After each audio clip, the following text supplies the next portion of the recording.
Bonjour et bienvenue si vous nous rejoignez tout juste sur le plateau de la matinale. On est parti pour la dernière demi-heure de celle-ci pour ce matin.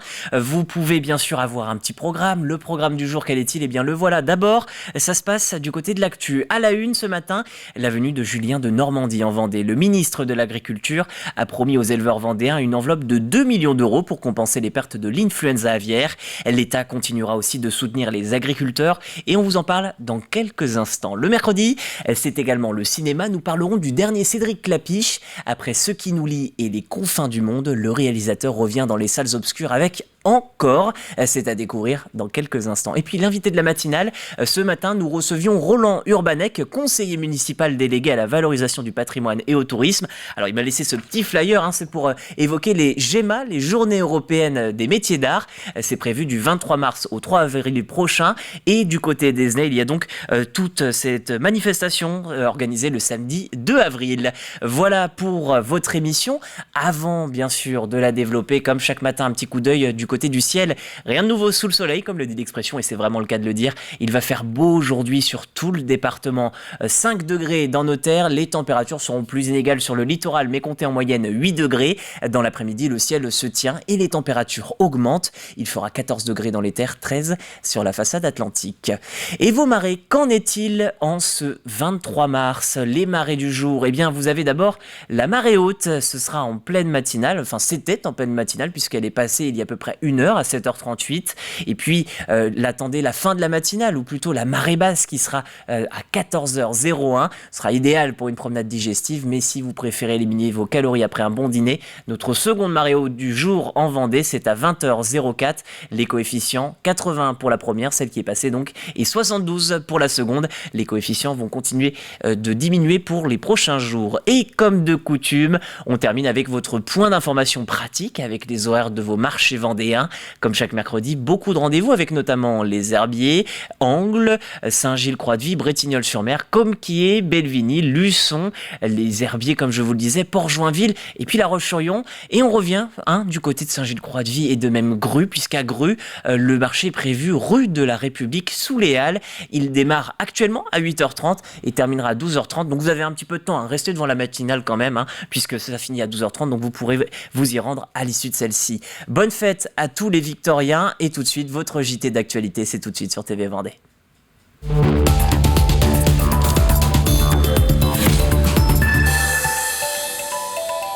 Et je vous le disais, la une ce matin, c'est la venue en Vendée du ministre de l'Agriculture, Julien de Normandie. Il est venu hier après-midi à la rencontre des professionnels touchés par la crise de l'influenza aviaire. Un plan d'aide de 2 millions d'euros va prochainement être mis en place pour les éleveurs vendéens. Le ministre annonce en plus un soutien massif de l'État à toute la filière. Dans les aides économiques que j'évoquais, c'est bien l'ensemble de la filière, l'amont et l'aval. L'aval de la filière était d'ailleurs présente à cette réunion et ce sont des maillons indispensables qui font preuve eux aussi de solidarité. Donc ils seront évidemment concernés par les aides économiques et 2, au moment où je vous parle, se tient en parallèle une réunion avec mes collègues du ministère du Travail, notamment sur les soutiens pouvant être mis en place, que ce soit sur l'activité partielle ou le chômage partiel, pour pouvoir aussi accompagner les producteurs en aval, les transformateurs en aval qui sont évidemment impactés lourdement par la situation. Pour rappel, plus de 6 millions de volailles ont été abattues depuis le début de cette crise dans le département. À l'Aiguillon-la-Presqu'île, un nouvel équipement de sauvetage pour les sapeurs-pompiers. Il s'agit d'un aéroglisseur, le tout premier dans le département. Un véhicule de secours chiffré à 34 000 euros, mais l'investissement le vaut bien selon les professionnels. L'engin peut se déplacer sur l'eau ou, comme vous le voyez sur ces images, sur la terre également à l'aide d'un coussin d'air, permettant ainsi aux pompiers d'accéder à des sites jusque-là inatteignables avec d'autres équipements. Ça nous permet d'évoluer sur différents milieux, du bitume, de l'eau, de la vase, du sable, sans changer d'outil de sauvetage. Donc ça, c'est le gros intérêt, et de pouvoir couvrir des zones, de grandes zones avec un minimum de personnel. On a 2 gros secteurs sur la Vendée, c'est la baie de l'Aiguillon et la baie de Bourgneuf, avec le passage du bois, où on a beaucoup de pêcheurs à pied, de chasseurs qui peuvent se retrouver envasés. Et aujourd'hui, le moyen qui nous permet d'aller partout, c'est l'hélicoptère. Et maintenant on est autonome avec cet outil-là pour se déplacer dans les endroits où aujourd'hui on ne peut pas aller avec nos moyens conventionnels. En bref, un lot de pizzas surgelées Fresh Up de la marque Buitoni retiré des rayons. Si vous en possédez, vous devez également les ramener ou les détruire. Selon des analyses, ces produits auraient un lien avec des cas graves de syndrome hémolytique et urémique chez l'enfant, une maladie infectieuse souvent d'origine alimentaire. En cas de consommation et de symptômes, vous êtes invité à consulter votre médecin traitant. Et puis à noter, toujours à propos d'alimentation, le lancement de la filière blé paysan du bocage vendéen à l'initiative du groupement des agriculteurs bio de Vendée. Cette filière veut permettre une meilleure rémunération et traçabilité tout en garantissant une qualité nutritionnelle adaptée. Pour ce faire, les céréaliers vont cultiver des variétés de blé datées d'avant 1940. L'idée, c'est de proposer un pain qui soit nutritivement intéressant. En fait, il y a différentes choses. Il y a à la fois... Pour le consommateur, ça va être se nourrir mieux avec un pain qui aura une meilleure qualité, qui sera meilleur aussi gustativement.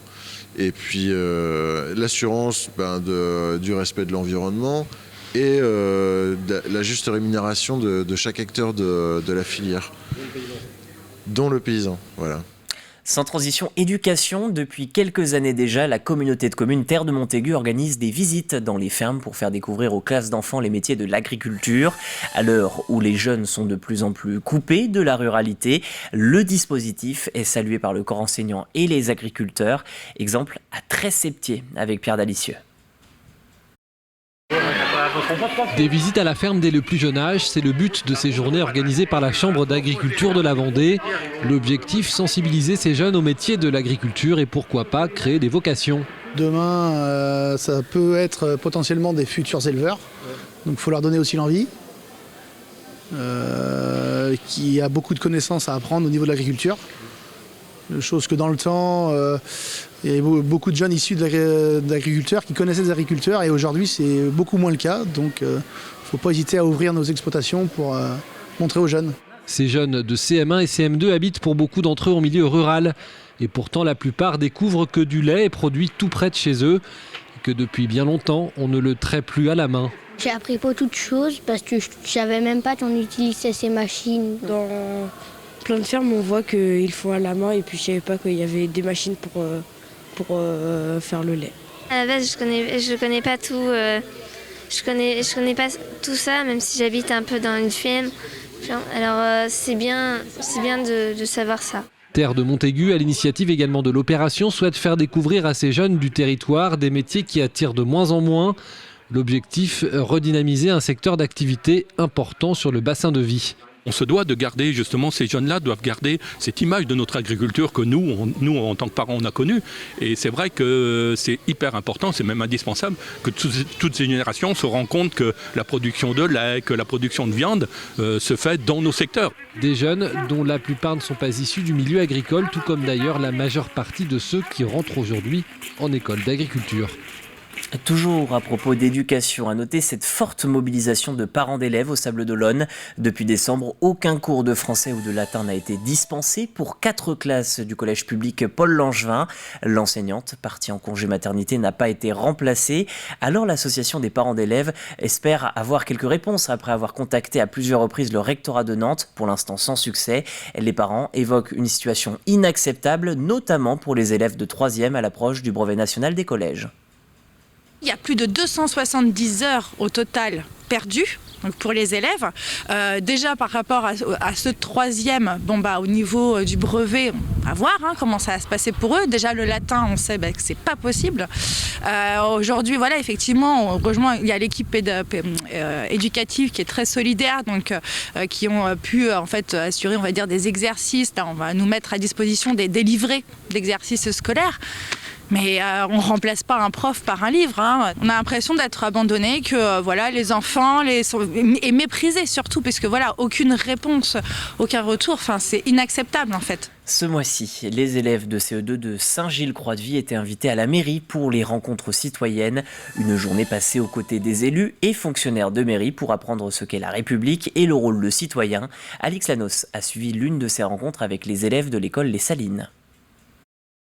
Oui. Comment avez-vous été élu ? Alors c'est ce que j'ai dit tout à l'heure, j'ai été... L'intervention du maire est certainement celle qui suscite le plus de questions de la part des enfants.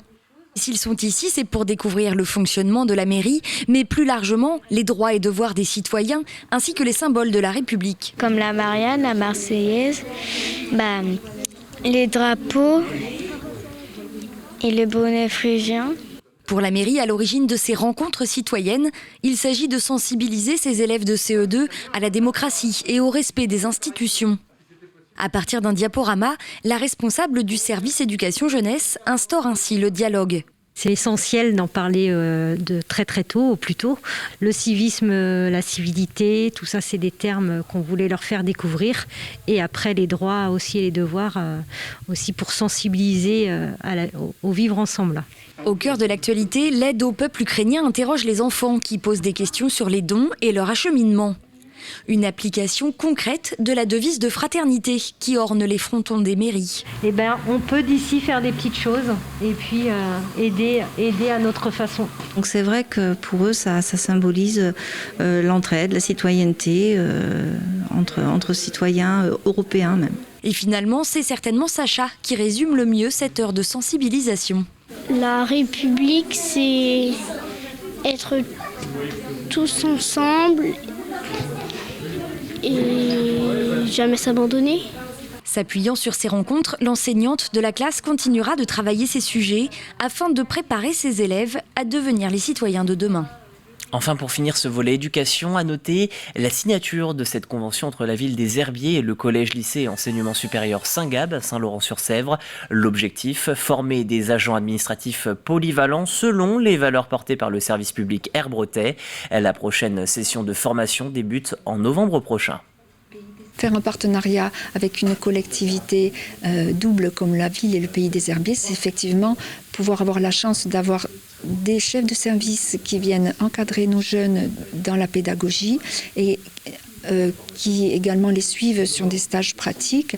Et on est vraiment au cœur des métiers, au cœur de la professionnalisation et de la technicité. Et c'est ce qui nous permet d'avoir 100% d'emploi à la sortie de la formation, puisque les jeunes ou les moins jeunes, puisque en fait on reçoit un public de 20 à 50 ans, sont formés concrètement aux procédures. Un dernier mot de sport avec du basket. Dans un match en retard entre Andrézieux-Boutéon et les Sables d'Olonne, les Vendéens se sont inclinés. À l'issue de ce déplacement, le match s'est soldé par une défaite 82-61. Au classement, les Sablés restent à la 10e place sur 14 du championnat de National 1 masculine.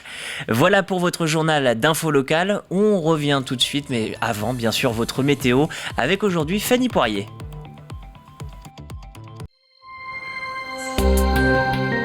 Bonjour à toutes et à tous. Les pressions restent élevées tout au long de la semaine. Résultat, le soleil va continuer de briller généreusement en Vendée pour notre plus grand plaisir. Quelques petits nuages reviennent tout de même ce week-end. Rien de bien méchant. En attendant, on regarde la carte de ce mercredi 23 mars. Le beau temps se généralise à l'ensemble de la Vendée et ça fait du bien au moral. Mais sous ce ciel dégagé, les températures sont en baisse le matin. On compte seulement 3 petits degrés du côté de la Châtaigneraie, 5 pour la Roche-sur-Yon, 7 au Sable d'Olonne et jusqu'à 9 degrés sur l'Île-Dieu.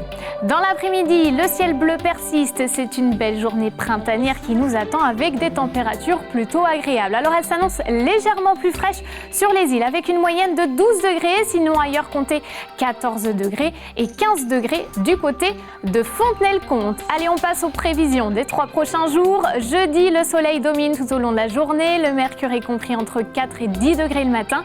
12 et 17 l'après-midi. Vendredi, le soleil brille généreusement en matinée sur toute la Vendée. Ensuite, quelques nuages atteignent la Vendée par l'est dans l'après-midi. Le littoral, quant à lui, bénéficie du soleil du matin jusqu'au soir. Le mercure comptait de 5 à 16 degrés.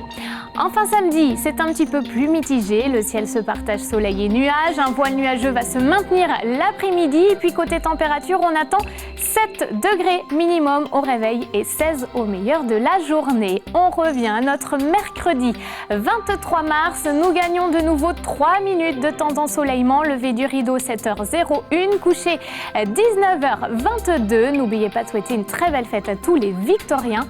Et les coefficients de marée sont de 80 et 73. Je vous souhaite à toutes et à tous de passer une agréable journée. Prochaine météo, vous aurez le plaisir de retrouver Juliette Carto. Quant à moi, je vous dis à jeudi.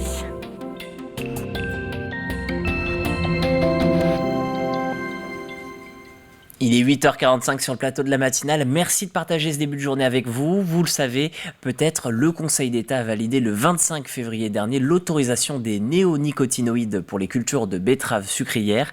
Alors comment les apiculteurs voient cette décision? Réponse avec ce plus de l'info.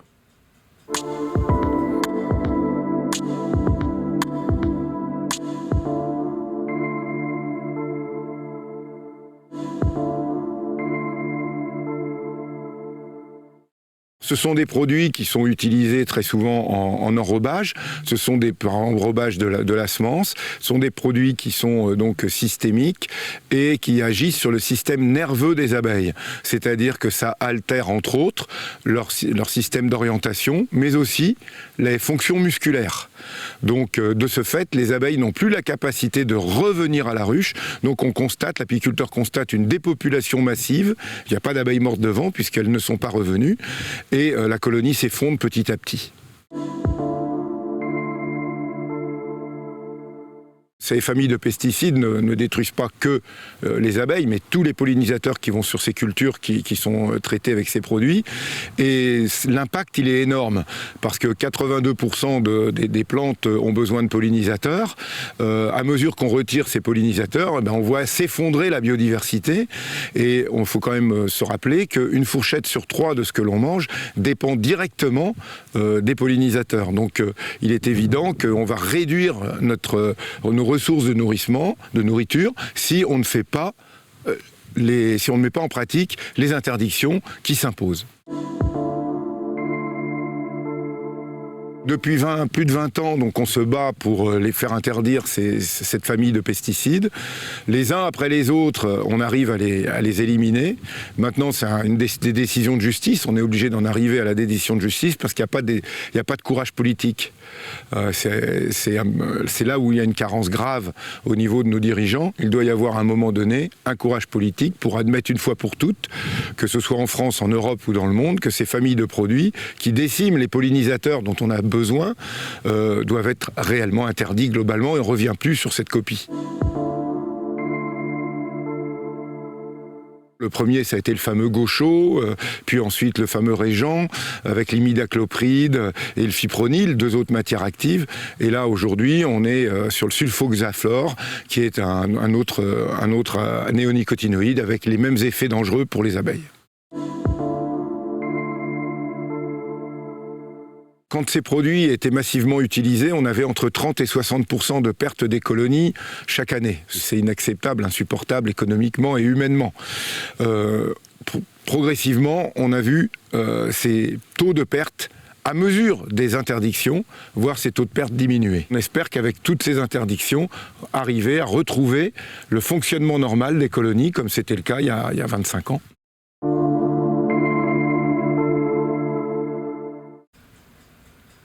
Et voilà pour ce plus de l'info, vous pouvez bien sûr le retrouver sur tvvendée.fr dans la rubrique Actu.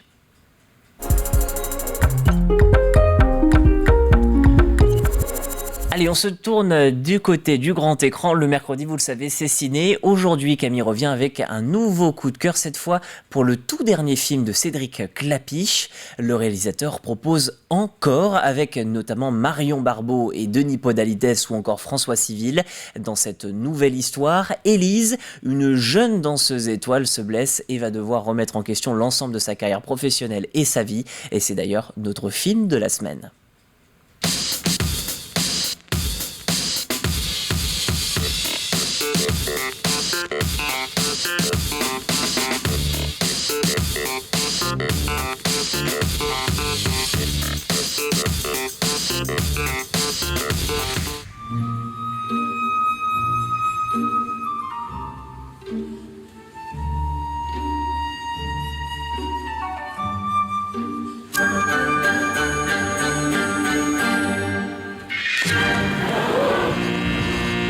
Je crois que c'est ça le plus dur aujourd'hui. De repenser à tout ce temps passé et de me dire que ça a servi à rien. Si tu construis ta vie sur ton corps, à 35 ans, t'es à la retraite. T'es obligé d'avoir au moins 2 vies. Sabrina m'a proposé un job avec son mec. Et donc tu vas complètement laisser tomber la danse. Faut y croire. Hein, faut t'accrocher. On est une compagnie de danse contemporaine. Moi, c'est toujours les résidents que je préfère, c'est les danseurs, parce que... Quand ils bougent, tu veux dire quand ils bougent avec les... Le corps. Quand ils bougent avec le corps. bras, Quand ils bougent avec le corps. Le mouvement. Oui, oui. Quand ils dansent, quoi. T'en chies, hein. J'aime bien que t'en chies un peu. Pour moi, quand tu mets un tutu, c'est cucu. Qu'est-ce que tu connais, toi?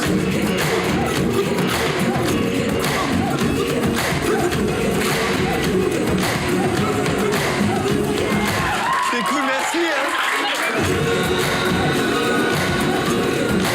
Profite de toutes les vies que la vie pourra te donner. Aujourd'hui, je commence une nouvelle vie. Encore, comme vous le voyez, c'est au cinéma le 30 mars. L'avant-première est prévue en revanche ce dimanche 27 mars. Ce sera au cinéma Agnès Varda du côté de la Tranche-sur-Mer et la séance débutera à 14h30.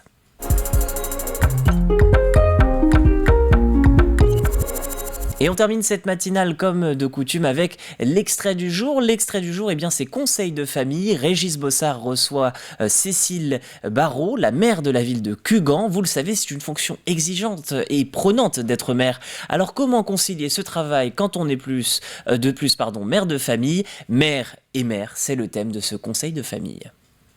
Tout à l'heure, vous parliez quand vous êtes venu maire, on est venu vous chercher, on vous a incité. Est-ce que vous pensez qu'il faut des compétences précises ou c'est plutôt des valeurs qu'il faut avoir pour devenir maire, ou alors ça devient, comme on disait tout à l'heure, un vrai métier? Alors, c'est sûr, il faut des valeurs. Il faut avoir l'envie d'engagement. Je pense qu'avant d'être sollicité, j'étais aussi dans les associations. C'est souvent ce qui nous amène à être sollicité parce qu'on est connu, on a des actions sur la commune. Donc il faut ces valeurs, cette envie d'engagement, l'envie de faire pour les autres. Après, c'est sûr que quand on a une spécificité, moi je travaillais déjà dans les collectivités, j'ai fait de l'entreprise privée et j'ai travaillé dans les collectivités. Donc ça aide quand on connaît les marchés publics, quand on connaît les aménagements qu'on peut réaliser, quand on a un domaine de prédilection où on peut apporter des conseils en plus. C'est toujours un plus, mais je pense que la première chose qu'il faut avoir, c'est l'envie de s'engager et de faire pour les autres. Et après, avec une équipe, faut savoir bien s'entourer aussi, que ce soit l'équipe municipale, que ce soit les adjoints, les conseillers municipaux, ou que ce soit l'équipe technique. Je crois que voilà, le travail ensemble nous permet d'avancer. Donc c'est vraiment un message que vous passeriez aux femmes qui voudraient s'engager mais qui ont un peu peur? Faut y aller? Oui, il faut y aller, faut oser. Faut oser. Si on a envie, faut oser. Je pense qu'on peut toutes réussir. Après, il faut peut-être y aller progressivement si on a peur d'être maire, bien sûr. Faut pas tout de suite vouloir la place de maire, mais gravir petit à petit, découvrir le fonctionnement. Et puis quand on a envie, ça se fait naturellement. Mère et mère, c'est à retrouver donc sur Conseil de famille, ce sera à 12h dès ce midi et bien sûr en replay sur tvvendée.fr. Votre rappel des titres à 8h53, toujours sur le plateau de la matinale. La une ce matin, vous le savez, c'est ce plan d'aide de 2 millions d'euros prochainement mis en place pour les éleveurs vendéens touchés par l'influenza aviaire. C'est une des annonces faites par le ministre de l'Agriculture à l'issue de sa visite en Vendée. Julien de Normandie déclare en plus un soutien massif de l'État à toute la filière. À l'Aiguillon-la-Presqu'île, le tout premier aéroglisseur du département vient d'être livré aux sapeurs-pompiers. Un véhicule de secours chiffré à 34 000 euros, mais l'investissement le vaut bien selon les professionnels. L'engin peut se déplacer sur l'eau ou même sur la terre à l'aide d'un coussin d'air, permettant ainsi aux pompiers d'accéder à des sites jusque-là inatteignables avec d'autres équipements. En éducation, Terre de Montaigu poursuit ses visites scolaires au sein des exploitations agricoles pour faire découvrir les métiers de l'agriculture. À l'heure où les jeunes sont de plus en plus coupés de la ruralité, le dispositif est salué par le corps enseignant et les agriculteurs. Enfin, ce mois-ci, les élèves de CE2 de Saint-Gilles-Croix-de-Vie étaient invités à la mairie pour les rencontres citoyennes. Une journée passée aux côtés du maire, mais aussi des élus et des fonctionnaires de la mairie pour comprendre et apprendre ce qu'est la République et le rôle du citoyen. Voilà pour votre rappel des titres. Pour la dernière fois aujourd'hui, votre jeu tout de suite sur TV Vendée.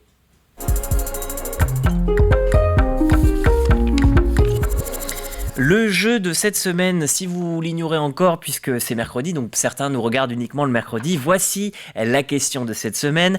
Où a été développé ce simulateur automobile unique dans le Grand Ouest? C'est celui-ci là que vous voyez sur ces images. Vous pouvez bien sûr répondre en allant sur tvvendée.fr dans la rubrique jouer, où vous retrouverez des indices. Et l'indice du jour, c'est celui-ci. Sa fête de la bouse est plus connue que son clocher. Sa fête de la bouse est plus connue que son clocher. Et bien sûr, comme chaque semaine, on vous fait gagner un lot, le lot de la semaine, 2 fois 2 places. Il y aura donc 2 gagnants, 2 gagnants qui repartiront chacun avec 2 places pour l'affiche El Spectacolo qui aura lieu le vendredi 1er avril à 20h30. Ce sera à la Longère de Beaupuy, du côté de Mouilleron-le-Captif, et c'est Calmia Productions qui est derrière ce projet. Voilà pour le jeu, mais aussi la matinale. Alors j'en profite aussi pour rappeler bien sûr que vous avez le 1er avril pour le jeu que vous pouvez récupérer avec El Spectacolo, et puis le lendemain, donc du côté d'Esnay, mais aussi partout en Vendée, il y aura les journées européennes des métiers d'art, donc n'hésitez pas, c'était d'ailleurs l'objet de l'invité de ce matin, donc vous pouvez le retrouver sur tvvendée.fr. Je vous remercie d'avoir suivi la matinale, demain vous retrouverez Caroline Tronche, nous on se retrouve lundi, je vous souhaite une très belle journée sur TV Vendée.